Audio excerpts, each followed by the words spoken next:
Hey guys, Joe Tunney here at Infiniti of Kirkland in Kirkland, Washington, just outside of Seattle. Taking a look at the pride of Ingolstadt, Germany, the Audi A5, slightly revised for 2013. A little bit of a different front fascia in keeping with the company's newer design language. Not much change from the previous year. This particular one, although technically not a prestige package, is very similar to what a prestige package is all about. So it was a great one to take a look at.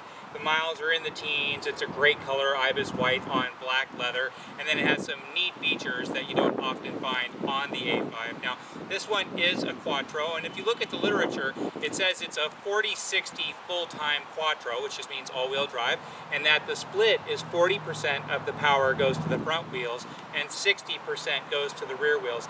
But that power split is actually only in dry or normal environments. That split can change, actually, depending on the traction needs of the car. It can go all the way up to 70% of the traction in the front, 30% in the back, all the way back to 15% in the front and 85% in the back. But why they keep it at 40-60 is they want to give it the driving experience more of a rear-wheel drive car. Obviously, there shares so much in common with the A4 or even a lot of Volkswagen products that are all front-wheel drive, or at least front-wheel drive biased.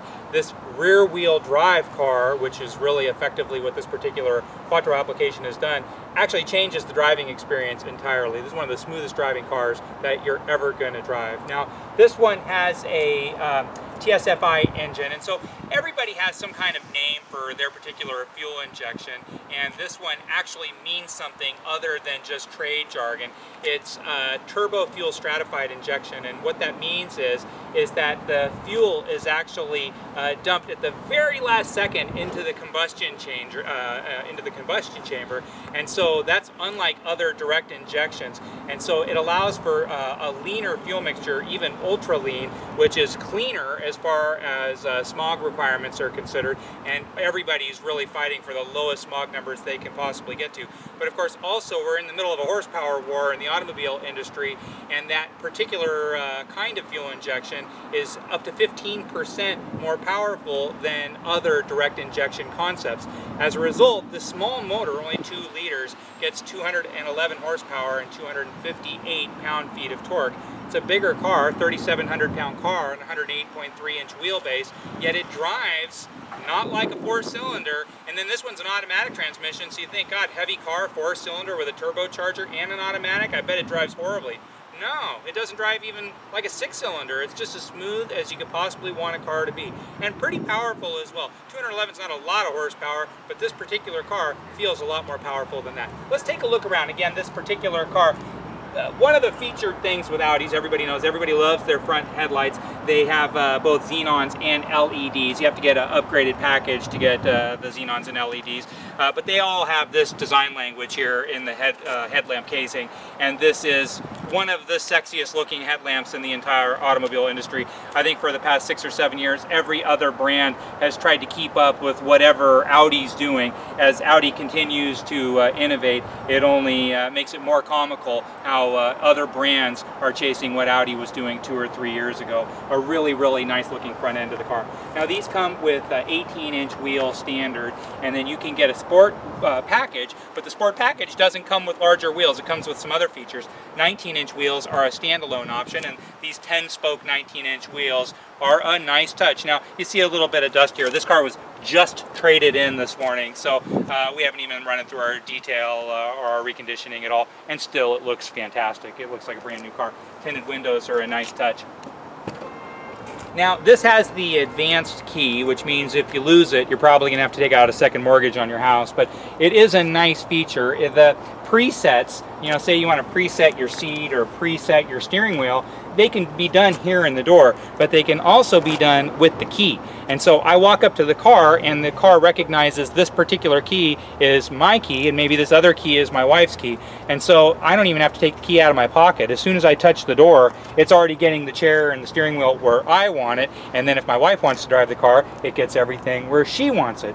And then this has the sports seat, and so it has those thigh extensions a la BMW going back a million years. But the seats themselves with the sports package, huge plus. If you don't get any other features, I mean, this has MMI nav, this has a lot of cool stuff, but get that feature. I mean, it makes the car that much more enjoyable. You sit in the car 100% of your driving experience. You know, it looks great on the outside, wheels are nice, all that stuff's really cool. You use the navigation once in a while, that's nice, but you're always in the seat. Get the most comfortable chair that you can possibly get, and this is one of the most comfortable chairs in the entire automobile business. Taking a look around, the 2.0T, 2.0 just stands for 2.0 liter engine. T for turbo, and then of course Quattro just means their version of all-wheel drive. Quattro doesn't mean just, you know, it doesn't mean any one particular kind of all-wheel drive system. It just means Audi has trademarked that word, so Audi gets to use Quattro and nobody else gets to use it. But there's a million different kinds of Quattros. This one uses, as we mentioned, that 40-60 split. Nice spacious trunk, not quite 13 cubic feet, but for a performance car, it's actually fairly roomy. And then you do have the split folding rear seats as well if you need to load up in a pinch, and there's only 2 or 3 of you. Taking a look at a passenger side, again, everything looks cool. It's got that gorgeous panorama roof with tilt feature. The sunroof, they call it a sunroof. I don't know if technically it is a sunroof since it doesn't open per se. It cracks open like this, so you can let a little bit of air out and breathe a little bit. But it's just a big slab of glass more than anything else. Where you really like this feature is when you sit in the back seat. Small car like this can make you feel just like so cramped in the back, but with this huge window up on top, you feel like you're in a convertible. It's really nice. Let's jump inside and take a peek.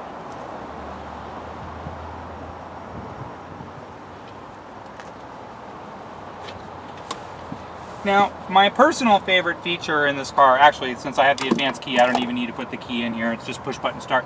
But my favorite part of this car is that it has the Bang & Olufsen stereo system, like a Prestige would. And again, this is not a Prestige. The main feature that this lacks to become a Prestige is the crank this down, is the adaptive headlamps. And so the adaptive headlamps are kind of how they sound. If I turn the steering wheel, the lights will turn with the steering wheel. And so this does not have that feature, but it does have their great Audi MMI. And then if I open this slot right here, I actually have room for 2 SD cards. And then I have a 20 gig jukebox. And so as I load, you can actually play audio or video. You can play CDs or DVDs in here. But as I store music into my 20 gigabyte jukebox, one neat feature is the music will actually have the album cover art. And so as I'm scrolling through the jukebox, it looks like a regular jukebox. So instead of just a screen with a bunch of song titles on it, you actually see the album cover work. And so a lot of neat features about this particular navigation. It's actually kind of 2 navigations in one. When I first turn it on, it's like a cartoon image like you're used to seeing on modern navigation units. But then if you give it a moment, as I've given it a moment now it goes to a Google Maps image of exactly where I'm at. So it literally looks like you're on an airplane just about to land into a new city. It's almost so cool that it's a distraction to just see from above the actual area that you're driving around in. But it gives you a really clear idea of exactly where you are if you use the navigation very loosely. Then the navigation has some neat features that I wish our own brand, Infiniti, had. One of them is, I've commented for a long time, is for real estate agents or for people who like to look at real estate. You might want to go look at 5 or 6 properties in a given day. Most navigation units don't allow you to just put in a handful of addresses and then coordinate one master route. You have to pick the first place you're going to go to, then recalibrate and go to the second place, and on and on. Well, how do you know which way is the fastest way? You kind of have to wing it a little bit. Plus, it's just inconvenient to have to keep doing it all the time. I'd rather, once I'm populating this stuff, I'd rather just do it all right now. And so you can actually put up to 9 destinations on a given trip into this particular navigation unit. So if you like to look at a bunch of houses, boom, boom, boom, you just put the stuff in that you need, and you're just rattling off houses without messing around and taking up a bunch of your valuable time. Now, again, it has that wonderful Bang & Olufsen stereo system, probably my favorite part of the entire stereo, and my favorite part of any kind of driving experience. I do like the idea of this fabulous technology, but the other thing that I like about this car, I just truly like the way it drives. And again, it's easy to kind of giggle and say 211 horsepower on a car. And this car's a $50,000 MSRP car, if not a click higher than that with all this equipment. And you say, 50 grand for 211 horsepower, but with an automatic transmission, the thing's probably slow as a slug. First off, the ZF transmission. ZF's been making some of the world's best transmissions since they first patented their first transmission back in 1920. The shifts are just very nice and crisp on this car. Not like a CVT like you're seeing a lot of these, even the base two-wheel drive Audi, you'll see a CVT. And I despise CVTs. They are so unclassy. The way that they drive takes all the fun out of driving. And yes, you can get kind of spiky fuel economy numbers with them, but this still gets 29 miles per gallon on the open road. And again, for over 3,700 pounds, I mean, that's pretty impressive, especially since it's got all-wheel drive. But the truth is, driving this car, it drives great. The seats are super comfortable. You feel really posh and composed and relaxed in here, and you feel cool. You feel like you bought an expensive car, and when you drive it fast, it's fast like an expensive car. Don't let the numbers fool you on this. This is one of the most entertaining cars on the road today for this particular price point. It does come with a 4-year, 50,000-mile warranty from Audi, 12-year perforation warranty. Not that that's a big deal here in the Northwest, but in other environments it is. A really neat car, special colors, and if you have any questions about this car, please don't hesitate to give me a call. My name's Joe Tunney. I'm the sales manager here at Infiniti of Kirkland. You can call me anytime, 425-821-1600, or just drop me an email at joet@infinitiofkirkland.com.